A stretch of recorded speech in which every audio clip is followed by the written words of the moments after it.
Hey guys, and welcome to the Shrewsbury Biscuit podcast. I'm Alex Whiteley, and I've got a podcast that I've been holding on to for a few weeks now, only because I needed to get Christmas out the way in a way that I was just spending time with my family, really. I wanted to just exclusively give my time to my family.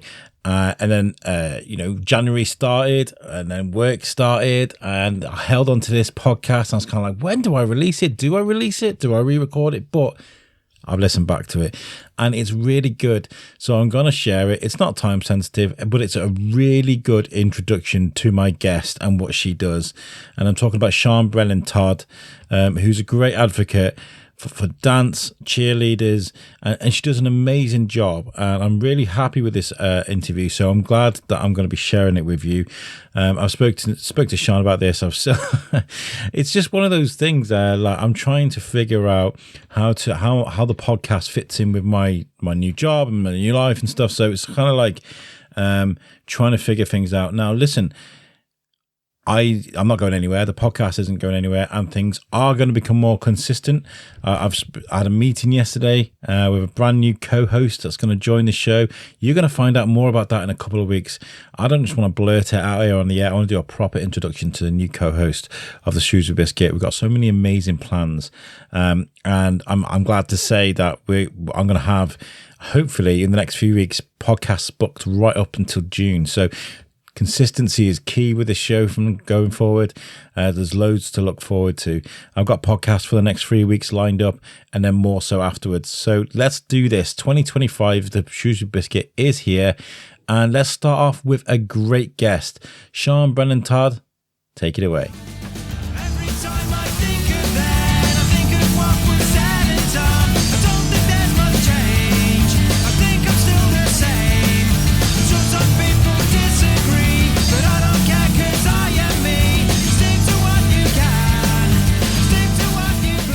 Hi guys, welcome to this great episode of the Shrewsbury Biscuit podcast, coming to you today from Swan Hill Studios, a great place it's a home for artists and creators, and Sam Pooley-Stride and the members of the circle are doing a great job in advocating for artists and giving them a space to be creative, people like myself, which I'm really, really grateful for. When it comes to being creative, there is a person I've seen on Instagram doing great work and being an advocate for dancers, and the great work that she's doing.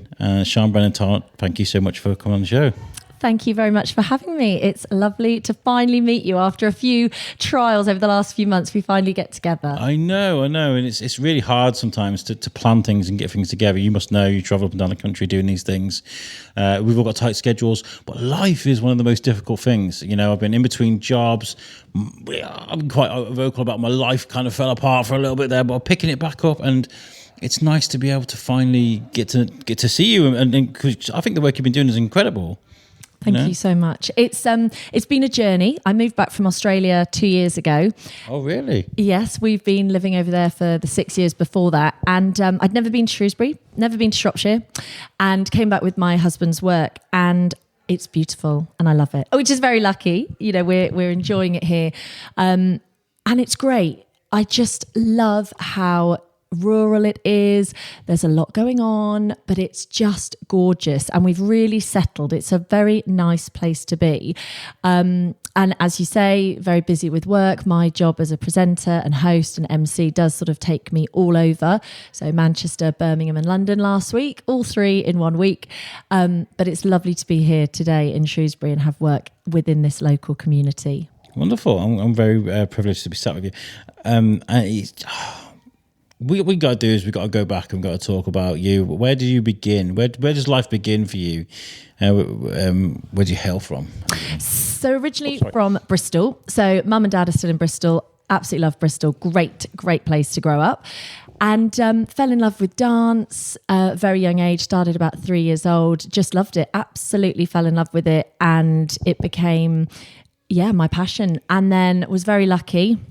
Auditioned for dance schools when I was 18 and got a scholarship to Arts Ed, wonderful. Which is a great place in Chiswick. Went there, did a 3-year course, just loved it. You know, musical theatre, acting, singing, dancing, everything you can imagine. You know, it was like Fame.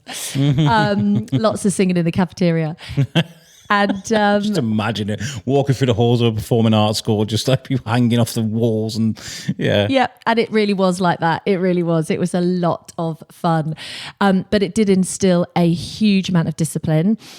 It was extremely rigorous, and at the time I didn't realize it, but it was preparing me for the world of work.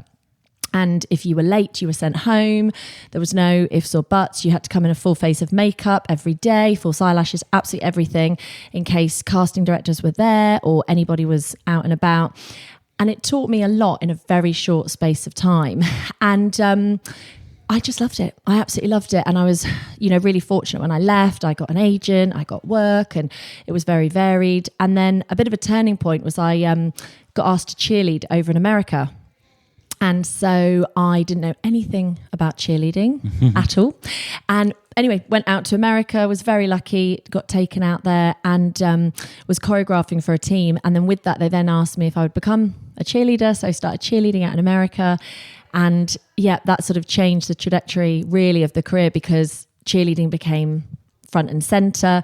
And when I did come back to the UK, I set up a business at 24, which there was no one else really doing what I was doing. So we grew very quickly and ended up having about 31 members of staff. And we were at a time when there was Olympic funding. So nice. That was great. We had lots of funding to go and run courses and everything. And the presenting started from that. People would say, oh, could you come and talk to us about setting up a business? Can you, come and have a chat with us? So can you do a speech about positivity or energy? I'm quite a high energy person. And then the presenting sort of started, and, that's now my full-time job, and I absolutely love it. That's really nice to see. I mean, the fact that you've had to put the hard work in from a young age. I mean, my boy is he's 9 years old. I think he's working really hard now because he wants to be an actor. He's with Get Your Wiggle On amongst other people, amongst other agencies, and he's now learning three different scripts. He's at classes. They go to rehearsals, I think 3 out of the 3 days of the week. He's just working really, really hard. And he's at rehearsals tonight. Doesn't finish till 9. Most parents would be like, oh, that's really, really late. But you realise the life of an actor, even from a young age, is quite full on for them, It is. And when I was at college, I remember distinctly, I have a very, very clear memory when it was my first year and I was sat in a bath with Epsom salt, stretching out my legs, and I was in agony. I'd been dancing 10 hours that day. And I remember ringing my best friend from Bristol who'd gone to university and saying, what are you doing? And she said, and it was really loud in the background, and she said, oh, we're just getting ready. We're getting ready for our night out. What are you doing? And I said, I'm in the bath. I'm literally in the bath. I couldn't even begin to think about going out. And so that first year of uni life, when all my friends were sort of having the best time, we were, going to bed early, getting up early, dancing all day. And it was full on. But like I say, it gave us a really great understanding of our bodies and of that discipline that is needed. And I guess it's something that once it's installed, it never goes away, right? Yeah. It's always there. What was it like? I mean, that sounds quite challenging to be able Hard to do that. work. Yeah. But what do you get out of that? What's the most important, good things about that? Because, I mean, it's not a cliche thing, because that's probably the worst thing to be. But when the life of a young dancer, you see these films of the sad ballet schools where they're breaking these dancers into becoming found dancers and stuff. Well, that is a reality of it, but there's got to be good things you get out of it as well. Yeah, and I mean, we talk a lot, friends of mine who were at college at the same time, we talk a lot about how the way that they trained us then isn't allowed anymore. Things have changed so much, the way they would speak to us. And I'm going to be totally honest, it was fine. I'm not sort of in any way now. You didn't know any different, I suppose. No, and it was all because they were trying to make us better. Now, obviously, there's been extreme cases within the dance world, which is why there's been so much change. And that's great. The change is so good. But the way that we were taught and what we would be expected to wear, you can't enforce those things anymore. And obviously some people are really, are really happy about that, but it was all that we knew at the time. Yeah. And so it was definitely hard work. It was not for the faint-hearted. And a lot of people left, they went to dance school. And I always remember our teacher used to say, you've been the big fish in your local dance school. You've all come here. You are all little fishes now. Everybody had probably been the best at their dance school and they come to London and suddenly everyone's the best. So you are back to square one. And that's great because at 18 you realise, oh, wow, there's people who are way better than me, which is good. I was speaking to Sam Pooley-Stride on a previous podcast, but it was actually, in fact, earlier today, about leaving your ego at the door. And I imagine when you go from being that big fish, it does you no favours to walk in and being the big I am, because like you said, there's always someone better, Absolutely. And your teachers there are very quick to tell you what you can improve on. And that was great. And I'm somebody, even now as an adult, I always talk about, I love feedback. And a lot of people don't, they don't want to hear things that people say. But I always wanted that because I think, your parents will tell you how good you are and this, that, whatever. But actually someone else who is going to, kindly and in a nice way, say, this is what you need to improve on. Great. Now I know, I'm not going to go through life thinking, I'm good at that. Somebody has said, actually, this is how you can make that better. And that was a really good grounding. And I think the love of performing, if you have it, it's always there. And so when you talk about what do you get out of it? Well, even now at the age that I am, I'm still earning my living from entertainment. Now it's a presenter and host. Before it was a dancer, it was a cheerleader, it was an actress. I think it never leaves you. And I really honestly think if you love it, that passion will be there. And don't be somebody who, then looks back and says, oh, I didn't follow that. If you've got it, go for it. I still think there are things in place to wheedle out the people that aren't going to cut it. I mean, if I use my son as an example, we talk about the vigorous rehearsals till late at night and the line learning, if you get it wrong on stage, they will tell you. If you can't put up with that, if you can't cope with that, then the door is there. Do you know what I mean? And that's that sounds really harsh, but if you want to be like you said, if this is your calling, your vocation, the thing that you're good at that makes you happy, you're going to stick there and you're going to improve those things. Absolutely. And I think you've hit the nail on the head. You've got to love it. There are certain jobs in this world that I think if you don't love it, it's not for you.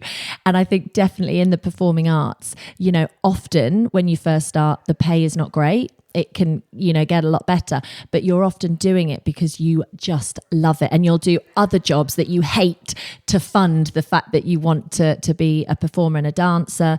And I loved it. And I look back at all the lessons I've learned over the years, starting, as I said, at a very young age. And one of my best friends is still somebody that I danced with in Bristol. And, she's godmum. I'm godmum to her son. And I just think those skills that you are learning together instill in you for life. And when I had my business, it was very, very challenging. I was really young and I had a real passion for what I was doing, but I didn't know the ins and outs. And actually having that discipline from my performing background was a huge help for me. I imagine it's very hard though to look from, because obviously whether you dance as a group or individually, I think ultimately, I imagine, I'm talking from the outside, you can correct me if I'm wrong, but you're thinking about your form, your fitness, it's kind of like, what am I doing right? So when you're running a business where you got to look out for other people, it's your radius kind of moves out a little bit. Was that a difficult transition for you to be able to because you've got to hone in on everybody, not just yourself, right? Absolutely. And when I was, like I said, quite a young age and I had so many members of staff, the staff were amazing. They were absolutely brilliant. And I was not afraid of hard work. And I think that was really important for them to see that, okay, I can call her at 11 o'clock at night when I finish in the West End because I'm working for her tomorrow. Mm-hmm. She'll pick up. I obviously didn't have any kids at that age. And I think that really stood me in good stead that I was prepared to put those hours in. And then the staff, like you say, can then look up and go, okay, yeah, she's prepared to work hard as well. But you're right, it becomes not just about what you're delivering. Yeah. I would be out maybe delivering speeches and presenting. And then I'd go that night maybe to the gym and set a routine for a show that we were doing, check in on the other staff. It was non-stop, but I loved it. And I missed out on many, many parties. A friend of mine always talks about there was about a sort of 8-year window where I never went to any parties. I never did anything like that because I had to basically, be at work. But because I loved it and it was my business, it was great. And so I definitely learned a lot from that. I dabbled in running a team. I used to run a podcast network called You Suck. It was US, UK. So we had a team of us in the US and a team of us in the UK. And we had like 5 different podcasts running off this network. And so we had a couple of guys running their podcast over here. I'd do like 2 or 3 over here. We had a live show and all sorts. And we did Pod Aid, which was a 24-hour podcast live one that we did for Lincoln Davis. That was cool. And I incorporated all that team. So we had all these like cogs turning in the background and it was going really fine. But what I noticed, like, I don't do it anymore because I realized that there's certain parts of being a leader I'm not great at. So if I design a logo or something and I'll throw it up in the group and go, guys, what do you think of this? And they'll be like, well, I'll do this. And I'll like, maybe I'll do this. And I'll be like, yeah, we're going to stick with my original idea. So like, ultimately, I didn't give a shit what those guys think. I was like, kind of like, well, this is what I wanted to. And like, I don't know what that is about me. I think that's just my drive. I have my ideas. But at the same time, working with those guys was also brilliant. Yeah. We don't really speak to each other that much anymore because we're all living our own lives. But they're my brethren. I love them very much. You know, it's not easy it's not easy to please everybody, is it? And I think I learned a lot. Because I was 24. I mean, I keep saying so young, but it was young at the time. And I was, going to networking meetings, and I was probably one of the only few females. We're talking, it was, a while ago. And I remember having this instilled in me by somebody I had worked for who said, you can always learn. And so I would go to various network meetings or just meetings in general. And I would remember thinking, I don't know if I'd ever cross paths with these guys, because it was mainly men, but thinking, right, let's hear what they're going to talk about. And always learning. I was always somebody who was prepared to hear someone say, look, I think you could do this better.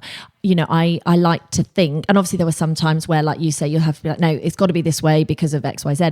But I always wanted to be somebody who would listen and would learn to other people, because there was so much I didn't know about business. And I always tell this story that I went to a meeting with a guy very early on in my career, and I sat down and I pitched an idea to him, and we finished the meeting. I had my assistant with me, and I said, so, what do you think? And I talked about this idea, and he said, I don't fully know what you're trying to sell me, but you are so excited, I'm in. And it was this turning point in my career where I thought, okay, if you are passionate enough about what you are talking to someone about, not always, obviously, but that is going to get you in, and that is going to change people's perception. So again, that was a really big learning curve early on in my career. And actually that the sort of, I guess, the gig that I got from him changed a lot of where my career went, which was amazing. And he just saw something in me that, other people maybe hadn't, which was great. I love a good energy exchange with people. It's nothing better. I mean, I remember the first time I started trying to interview up on Pride Hill, I was trying to get to understand where people were going to go shopping for Christmas. Or where are you going to go to Independence? Or are you going to go to Game to buy things? Or where are you going to go? What are you going to do? And I stood there with a microphone and got told to F off. People walked past me. It was awful. This was like back in 2018 when I was trying to get the biscuit up and running. I think I hadn't even done an episode, and that scarred me for a little bit. I was kind of like, these kind of vox pops of interviews, I guess what you do a lot of as well. Like, they kind of scarred me for a bit, because what if I'm interrupting people from their stride, or what if they're busy? What if they tell me no? And I would nervously shimmy up to people and be like, and they would reflect that. They'd be like, no, I'm busy. Like, and I remember being it was during COVID, and we had the drive-in cinema, it was driving theatre shows and circuses that Beth Heath was doing with Shropshire Festivals. And I remember, like, I was walking around trying to get interviews with people, and I was like really nervous, and people were saying no. I was kind of like, oh my God. I was like, do you know what? Who wants an interview with me? And I was just waving my mic around going, do you want to do an interview? Do you want to do an interview? And this little girl was like, I'll do one. I was like, okay, we did start, almost sarcastically, but kind of like, then people were vibing off that kind of energy. And I was kind of like, whoa, like a light bulb went off in my head, and was like, you need to come at people with some love and some energy. Yeah. I would say that is a huge... So there we go. I ran out of memory on my on my SD card. I frantically decided, like, what am I going to do here? Because I didn't have a lead for my laptop, and then I realised I can delete stuff directly off the mixer, which is quite cool to have a toy like this. And I like that. So we talked about me walking around sarcastically, but also with a lot of energy, sort of trying to get interviews with people, and people responding in a positive way. Yeah. And you're saying you learned that from a young age, that how to like... Yeah, and I think you can feed off people's energy big time. And I am a high energy person, and not everybody is like that, and that's fine. Some people recoil from that, because I do that as well. They do. And I've learned that as well, especially in business, that you've got to match what they want. You know, if you're trying to pitch to them, there's no point in being like, this is the way, and it's the only way, and I'm not prepared to bend. You know, sometimes you'll go in and you'll say something, and people will say, oh, you know, I love that idea, but actually, you know, for us, could you change and modify like that? And I'm always like, of course. You know, at the end of the day, everybody wants it to work. And definitely when I was younger, I would really appreciate that feedback of someone being able to say, actually, can we slightly, you know, make it like this, because that's going to work much better for us. And, you know, being in the entertainment industry, I always say, I feel like I've got a bit of an armour of steel. You know, people sort of making a comment, or like you say, if someone says, no, I don't want to be interviewed by you, I'm like, okay, cool, that's fine. It doesn't sort of, you know, hurt or make you think, oh no. And I think, again, as a dancer, you know, when you're stood up on stage and someone's judging you, you know, you learn that at a very young age, that it's not necessarily about you, it's about what they're looking for. Yeah. And the same when I interview people. Yeah, and when you know, I guess when people see you on stage, if it's like a ballet recital and there's like a group of you, it must be easier to sort of blend in with the group as well, I imagine. You know, but you got to learn to work as a team as well. Oh, absolutely. I've been at jobs as a dancer where I've gone into the room, maybe there's 300 people, they only want 4 dancers. And, you know, I've heard someone behind the desk say something like, oh, you know, don't pick that person. Luckily not about me. You know, don't pick that person. She's not a team player. Or the opposite. Oh yeah, God, she's great. I worked with her at the last job. She'll definitely, you know, work hard for you. So it's about so much more than, especially in dancing, so much more than can you dance? There are so many other parts of it. And and I think this is true in all of life. You know, people want to be around people that they can work with, that they can, you know, get on with. It makes it so much more fun. And I worked in a bar when I was in between jobs as a dancer, and it was the best job ever because we had this amazing team. You know, the bar itself, it was a bar, but to this day, we're all still in touch. And it was in London, and I walked into this bar and I straight away was like, I want to work here. This is amazing. And I was in between a pantomime and another show.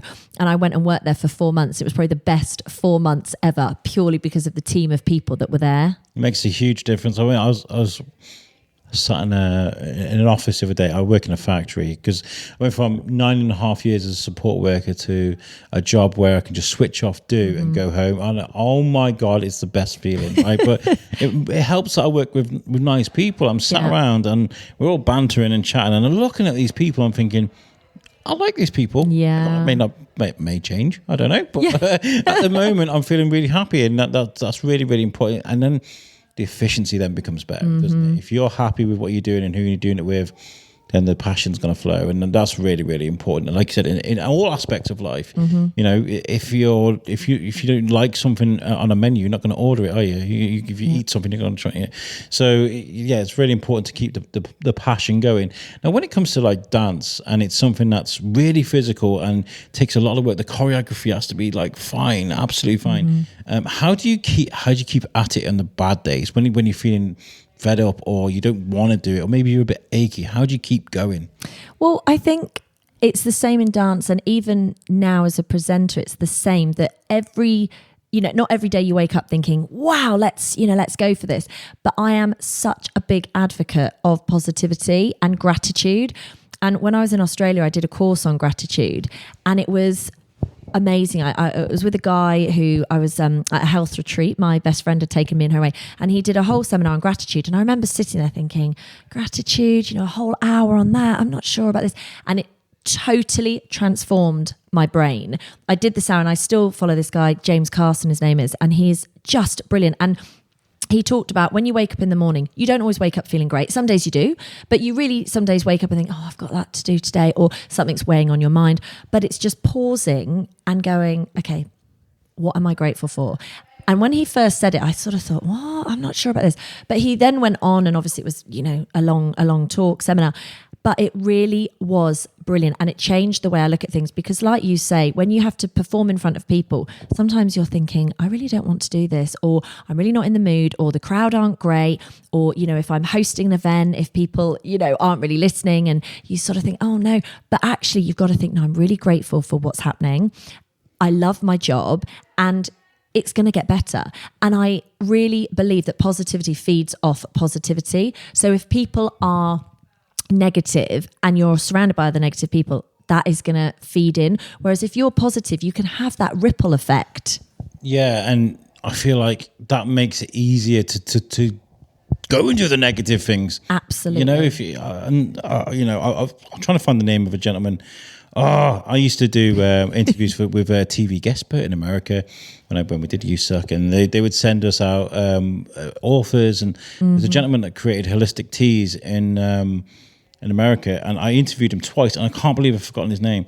I'll find it. And he was a found dancer whose legs got crushed in a car accident. Oh gosh! And he had to rebuild his life, and he hated the sort of Western medicines they were putting him on, because even though they're doing a good job, they made him feel crap about himself. So the holistic method of gratitude, looking for different types of meditation therapies and things really helped him, and now he owns this company that sells teas around the world, and it's all because of gratitude. And it's pausing. A lot of the time in life we're so busy, and I'm a mum, I've got a business, and it's the same, but it's pausing and just going, okay, hold on a second, this has not gone well, but actually look at everything that has gone well. And that's really difficult. That's not an easy thing. It's not easy to go, let's all have sweetness and light. And there are definitely people I meet in life who are that high energy, high frequency, and not everybody's like that.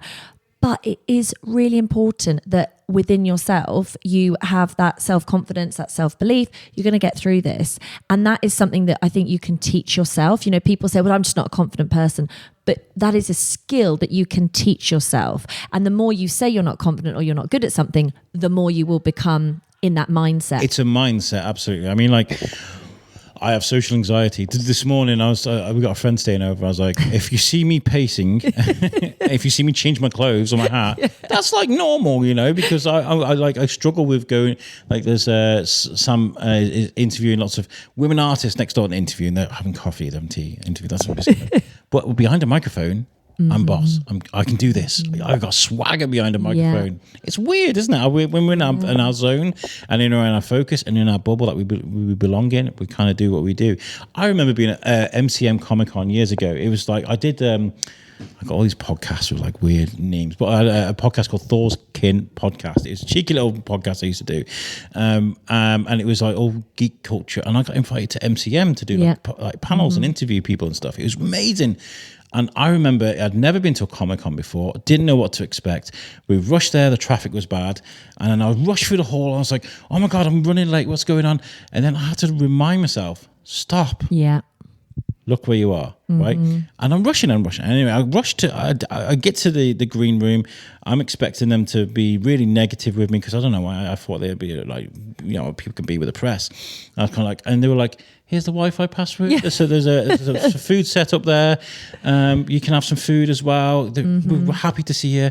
And in 5 minutes, we're going to be speaking to Batman. And within 5 minutes, I was there. I was speaking to Jason O'Mara from Batman. It was amazing. Like, if you don't stop and realize where you are, you can't be grateful of the place you are. Absolutely. You're doing the job you want to do. And stepping out of your comfort zone. Again, I talk about this all the time because as adults, we like being comfortable. And I get that. I do too. But when you have a passion, whatever that might be, if you stay in that comfort zone all the time, it's very difficult to get to that goal if it's very different to where you are now. And I speak to a lot of businesses. That's a lot of the interviews that I do at the moment. And they all talk about the same thing, that they had to step out of their comfort zone to get successful. Whatever success means to everybody is different, but they all say the same thing. And I have really tried to follow that mantra, that there are often jobs that I'm doing that I'm thinking, oh my gosh, okay. But I'm like, I know if I can do it, and I know I have the skill set, once I've done it, I'm going to be like, I know I can do that. And then it takes you to the next step and the next step. And I think as a child, we're at school, we're trying new things all the time, and we're expected to try new things and get on with it. And then suddenly as an adult, you think, oh, no, I can't do that.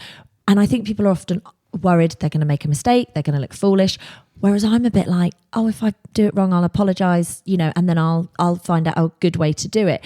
And again, it's that confidence to do that, which so many of us don't have. And it can be learned. I really, truly believe that, because otherwise you stagnate. And I speak to so many people who say, oh, I wish this time last year I'd actually taken that. Do you want me? Is there any chance I can I don't know, get a biscuit mobile, or I can love that. Have borrow a car and we can do some reviews on it, whatever. And Greenhouse got back to me and they're like, yes, that sounds really, really good. So the idea is I park up in front of a Shrewsbury landmark, we get a camera in front of it, and I do an interview with someone with the car in the background. They loved it. It didn't work out, right? Because the content wasn't. I'm not a visual artist. I do audio mostly, so it's like me in front of a camera is not great. Me behind a microphone, wicked, right? Perfect. So it didn't quite work out, but I tried it, and it was fun when we did it. And I got to drive some wicked cars too. But and you learn from it. This is what I always say to my kids: you're going to do stuff that you're not great at, but you'll learn from that. Yeah. And that's fine if you're not good at things. You can't always be good at everything. But again, it's having that mindset of, okay, that's fine. And that, I am really aware that that's not easy. I'm not saying, it's just easy to go and put jump yourself out the kayak, there. get in the lake. It is a challenge. But so many people I speak to will say to me, oh, I wish I'd done this. Or, we've got some friends who said, oh, we wish we'd gone to Australia. And I said, well, why don't you go now? Why don't you go now? And I'll say to them, well, why don't you go to Australia? Oh, well, no, I can't really do that. I don't think I can do that. Well, why not? And I understand it's it's far away, but it is one of those things that I do believe that actually, if you really want to do something, it is possible. You've got to make it work. And that might be massively stepping out of your comfort zone. Let's be honest. But again, if you try it and it fails, that's okay. That is okay. I agree, totally agree. There are so many situations in my life where it feels like I'm about to jump out of a plane. And I'm like, oh my God, I can't believe it. And it works out fine. I auditioned for a couple of parts. I used to work at Shrewsbury Prison. And we used to do the scare mazes, prison escapes. I used to love that, right? That was one of my favourite things I used to do. And I remember I auditioned for the role as the psychopathic butcher, and there was loads of people there. What a name. Well, it was like a butcher that was just creep. It was an amazing role. But there were people trained actors there, people I'm still friends with today. And I remember speaking to people as we were auditioning for it, and I went into the role, into the room to do it, and I went in, I did the script, but I added more onto it, and I got really into it. And I don't know, I kind of lost myself. And after I'd finished, the room sort of wobbled and I was back in the room. Yeah. And everybody just sat back oh my God. And I got the role. I got all scared the crap out of these people.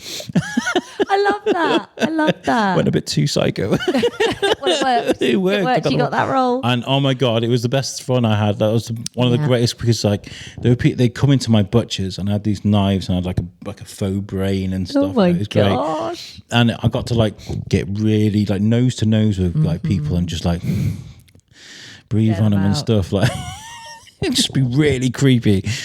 It was great. I'm getting too excited about being a professional creep. Okay. Yeah.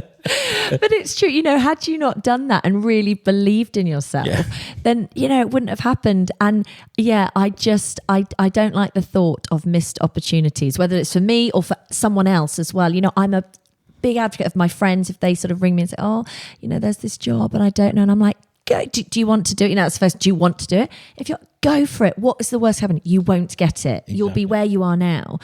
And so, going back to the dance and even in cheerleading, cheerleading, it's a team sport. There are many things that can go wrong. When you're doing the big throws up in the air and you're, tumbling, there are lots of things that can go wrong. There are many variables, but it's having that trust. And it's no, we've trained, we've gone over and over and over this. You've had that discipline. It's the same in business. It's the same in school, in everything.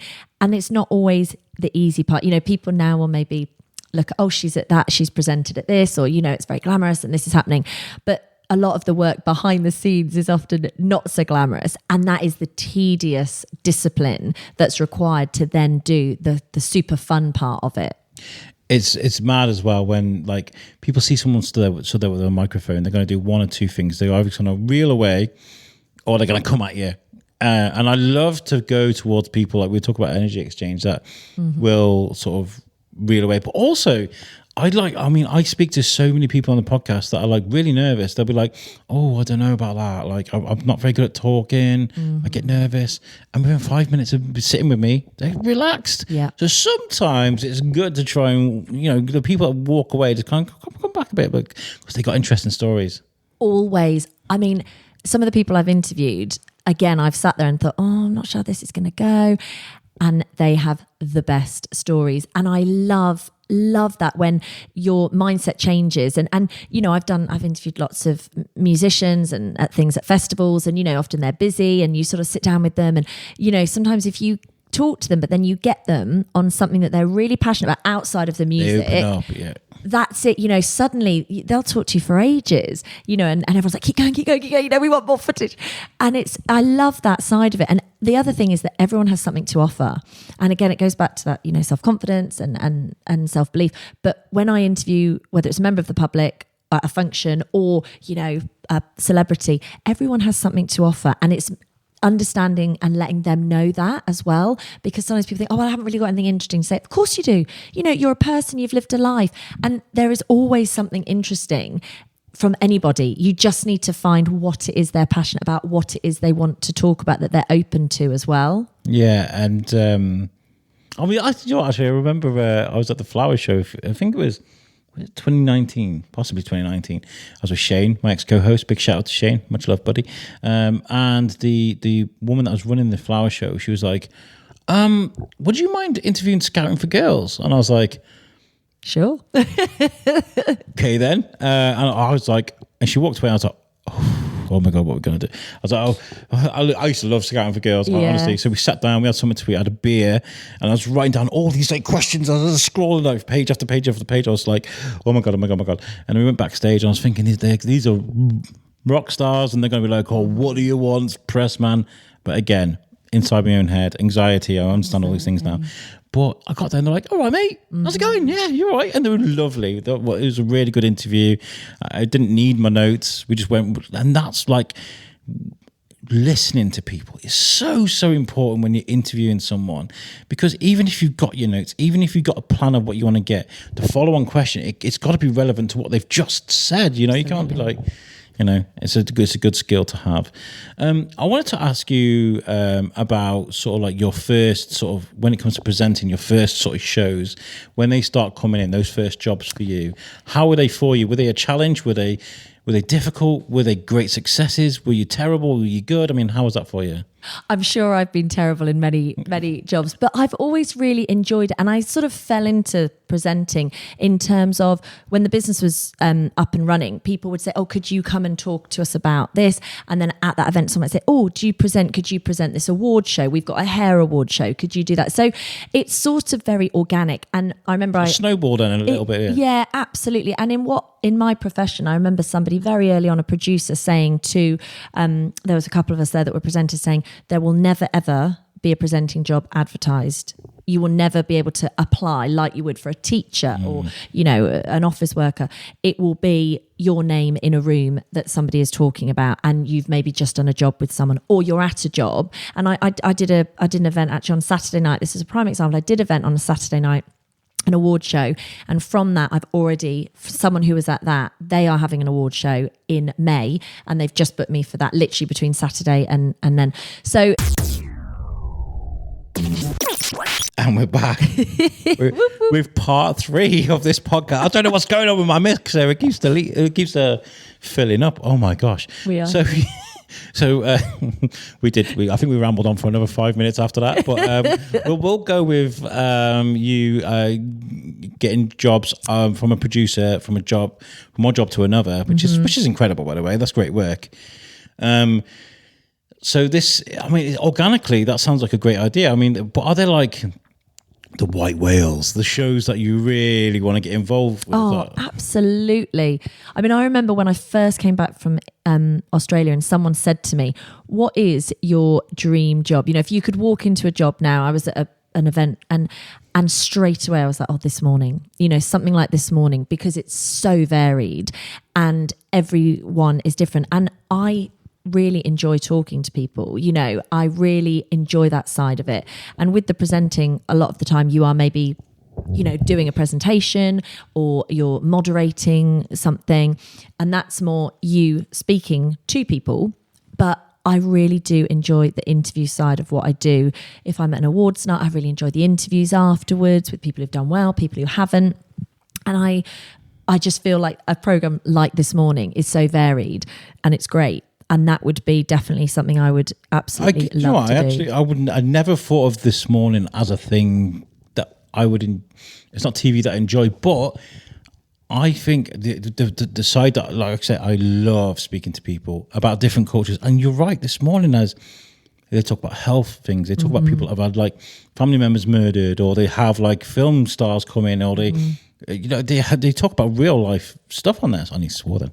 Real life stuff on there, which I get. I'd love that, and I think you'd be really good at that as well. Oh, actually. There we go. There we go. We'll be on This Morning together. There we go. Put us on This Morning, because I think when it comes to real life, I think it's really important. And when this is going to sound really bad, so if anybody from Bauer is listening, just hear me out, right?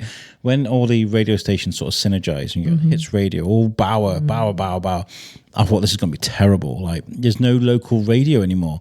And to some extent, there isn't, right? Because it is like a synergized radio station that runs all the way through the country. It's the same presenters. There's no local stuff going on.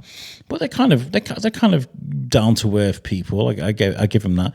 But what's happened is there's loads of other radio stations open up. The people want real life local stuff, Mm-hmm.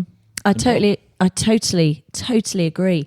And when I moved here, one of the things that was important to me was really immersing myself in this community. I live in Shrewsbury and I really love it. And originally my work was very much because I had lots of work from London and going to Manchester from old contacts. And actually I was like, no, I want to find work here because I love it here. This is a great place. And similar to you, I was like, nobody knows about it. We were talking earlier.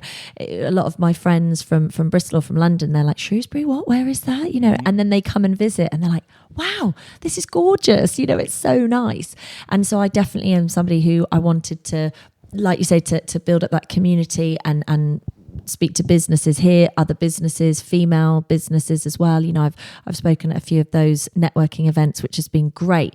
And I feel that everybody's really friendly as well. People have been very welcoming in what I do.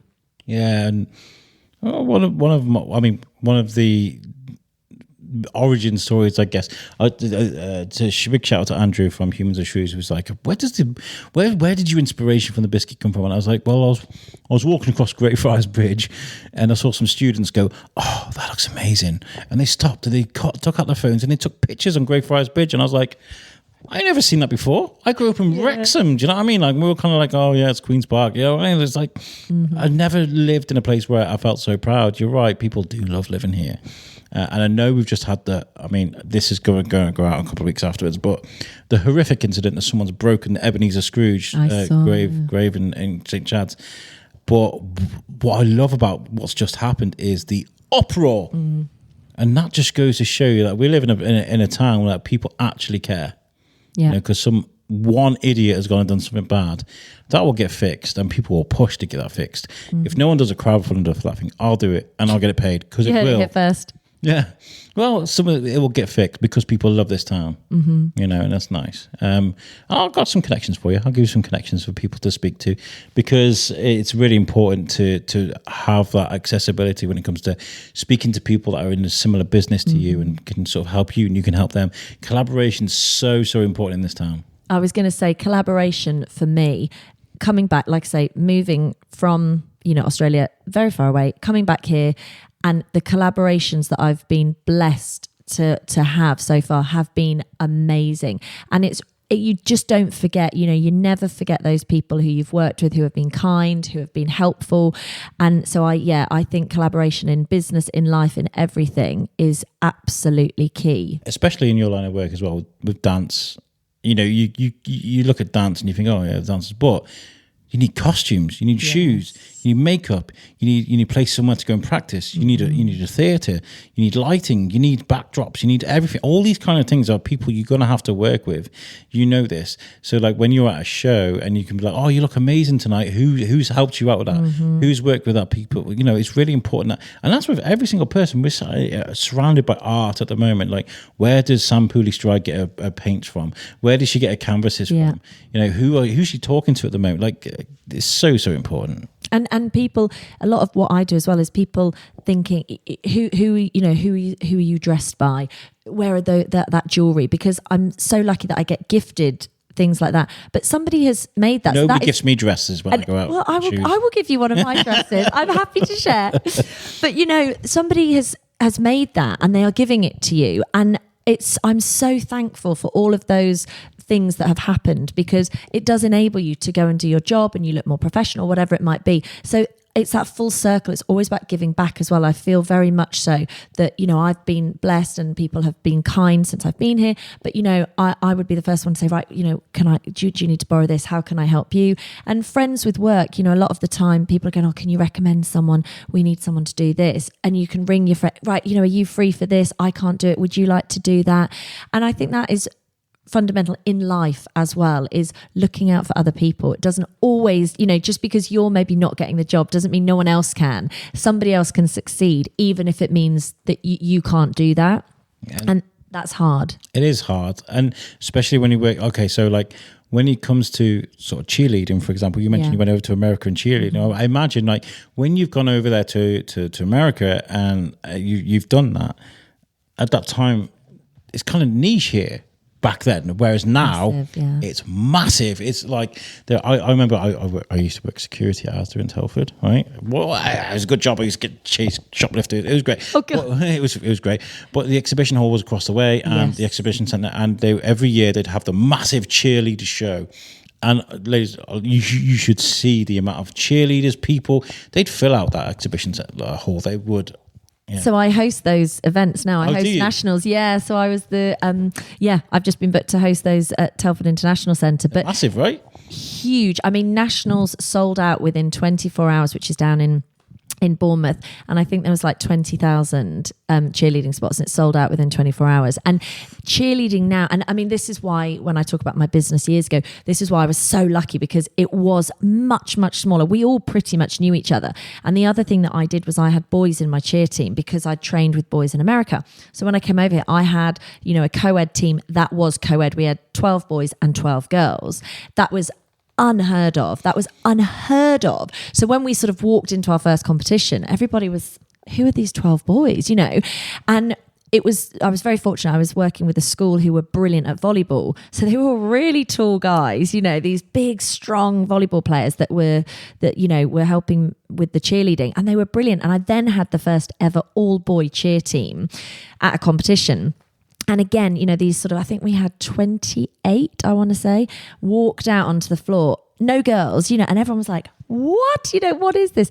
And so it's really changing those stereotypes. Now it's much more co-ed than it ever has been, which is fantastic. And in America, a lot of the, you know, the top teams have more boys than girls on their teams. Very inclusive, yeah. And it's brilliant. But again, it's just changing that stereotype. I myself, before I went over there, thought it was all girls, thought it was all, you know, short skirts, short tops, poms. And there is that side of it. And, you know, that's a brilliant, fantastic entertainment side.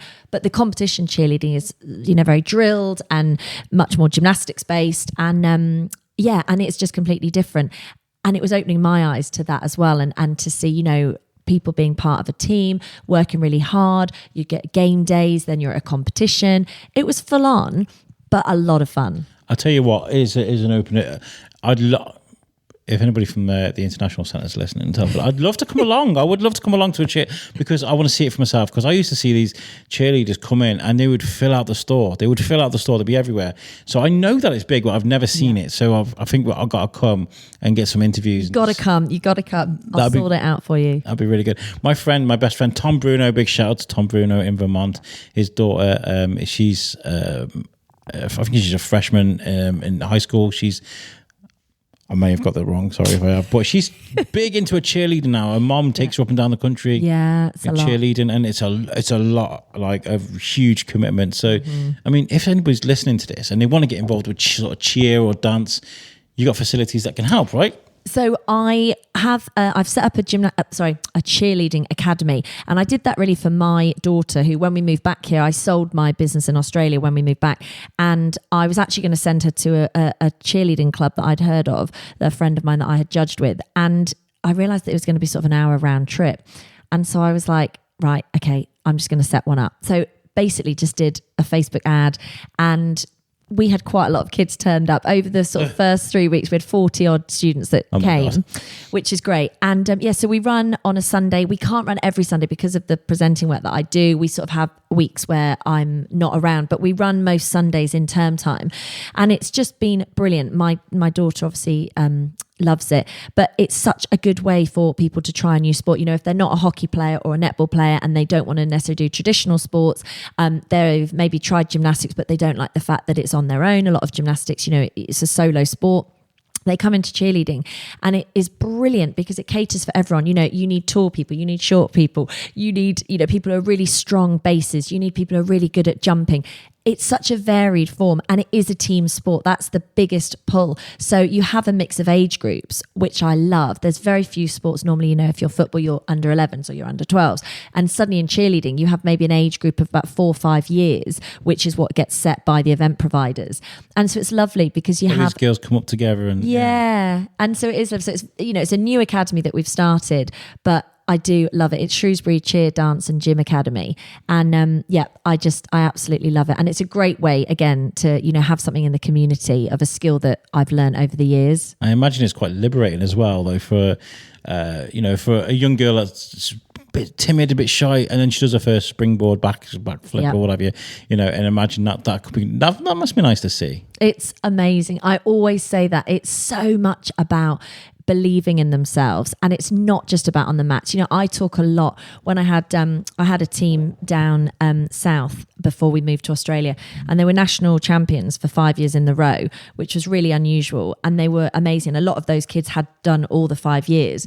We just had a fantastic group of coaches and students, but I always used to say to them, it's about how you are off the mat as well. So it was really important to me that, you go on the mat, you do your job, you hit the skills, everything is working and is tight, and you come off and that's good. But also because they were so, you know, well established, it was really important how they walked around the mat, and they were nice and they were kind to new teams. And that was something that I tried to instill at the beginning. And again, you know, with this new team, I always say the same thing. You know, you're in a team, not everybody's going to be best friends, but you've always got to be kind to each other. You've got to help each other because you are a team. And I've been on the mats. When you're on the mats and you know that everybody's looking after each other, like in a rugby team, you know, if you know everyone's got your back, it's so much more enjoyable, and you're going to give it your all. So that to me is a massive part of cheerleading, is the teamwork element. And so how long has it been going now for? So it's been going for about a year now. And is it growing nicely? Yes. Do you need more dancers, or are you like... Yeah, I mean, we can always have more. We're actually expanding onto more time because we've got so many kids, which is amazing. So we're actually increasing the provision that we've got. So yes, we definitely have, you know, if there's anybody listening who is keen, please do get in touch, because we would always want to encourage absolutely anybody. And for me as well, it's really important that people enjoy sport. So a lot of the time I hear people say, I really don't like sport. Maybe they don't like it at school. Maybe they've done a club that put them off. And actually it's finding something. I'm a mum. I know what it's like. They don't have to stick at that one thing for life, but to open their eyes to what else there could be, I think is really important. I've got 2 boys as well, and both of them, I've made them, you know, come to cheer to learn the stunts and the gymnastics side as well. So they've got a bit of an understanding of it, which I think is really, really important as well. My son's done all sorts. He's done taekwondo. I think he did all 2 different taekwondo classes. Tried a bit of karate. Well, he's done all sorts. That's good though. That's so good. They get a plethora of activities. Yeah. I remember we were talking about it last night. I was like, there was one time when Timmy didn't have a free day because he'd be doing Spanish lessons over here, with taekwondo here, swimming, acting. Like there was so much he was doing. But I think that's really good to keep your kids busy, because you never know, they might find themselves when they're younger. And I'm always jealous of people like yourself, very lucky that you can find, do you know what, this is what I want to do, this is what I'm going to be. Because when I was younger, I had no idea what I wanted to do. But, well, look, I'm not going to keep you for much longer because I know, if this has run on. We've had problems with the mixer and all sorts, but it's actually been really lovely meeting you and chatting to you because I think we've got a good vibe. And you're welcome back on the Biscuit anytime if you want to, focus solely on the cheerlead school. And where can people find you? Follow you on Instagram? Or? Yeah, we're on Instagram and Facebook as well, and it's Shrewsbury Cheer, Dance and Gym. That is obviously for the Cheerleading Academy. And if anybody just wants to get in touch about presenting or hosting, then my Instagram is Sian Brennan-Todd, and I'd love to hear from you. Brilliant. Well, thank you so much for chatting to me today. Thank you to Sam for letting us come and record here today. It's been a long day of collecting interviews, but this has been really lovely recording here today. Sian, thank you for being a great guest. Thank you so much. And putting up with my bullshit as well to mix it. Thank you very much. Thank you. Cheers. Oh my God, what a great interview. That was fantastic. I listened back to that and I was like, why didn't I release this when I first got it? It was amazing. So thank you, Sian, for being not just patient with me releasing this podcast, but also with my mixer being a diva throughout that interview. Just to explain, my mixer records audio in different ways. It records the master, one mic, two mics together, and it also records each microphone separately. So that means that you can alter the separate microphones, the volumes. It just makes it easier for editing, but it also it fills up my memory card a lot quicker, and I hadn't emptied it for a few weeks, so that's why it was full. So sorry, Sian. But we got a really good interview out of it, and I'm chatting to Sian. She's coming back on the show very soon. She wants to interview me on the Shrewsbury Biscuit, which is going to be interesting. So we are in touch, and she'll be coming back on very soon. Thank you again to Sam Stride for letting us use Swan Hill Studios. We were chatting just yesterday on Instagram about how we need to get back in touch and get our heads together and plan next session of Swan Hill Studio sessions. Absolute privilege to do that, so we'll do that, and also help her with a few events that are coming up. I've just been like 2025 has been a slow build up, but one I'm happy with because I was out the other night at Gateway Gallery. Lucy Cadell, amongst other artists, had the Colour Now exhibition, and I was walking around with a microphone. It'd been one of the first times I've been out with a microphone for the year, and I was so happy to be out there interviewing and speaking to people and rubbing it. It was just amazing. So it made me realise that having a break is a good thing. Back to it. Do you know what I mean? Lots of great content to come from this town. I just want to add on here before I get out of here. If you still listen to this, thank you very much. But I know the town is in a lot of turmoil right now. It's the 20th of January as I'm recording this. There's lots of talk about the roadworks. There's lots of talk about housing developments going on. There's loads of talk about lots of changes that are going on. The Riverside's just come down. Lots of people are really stressed, and there's lots of arguments on social media.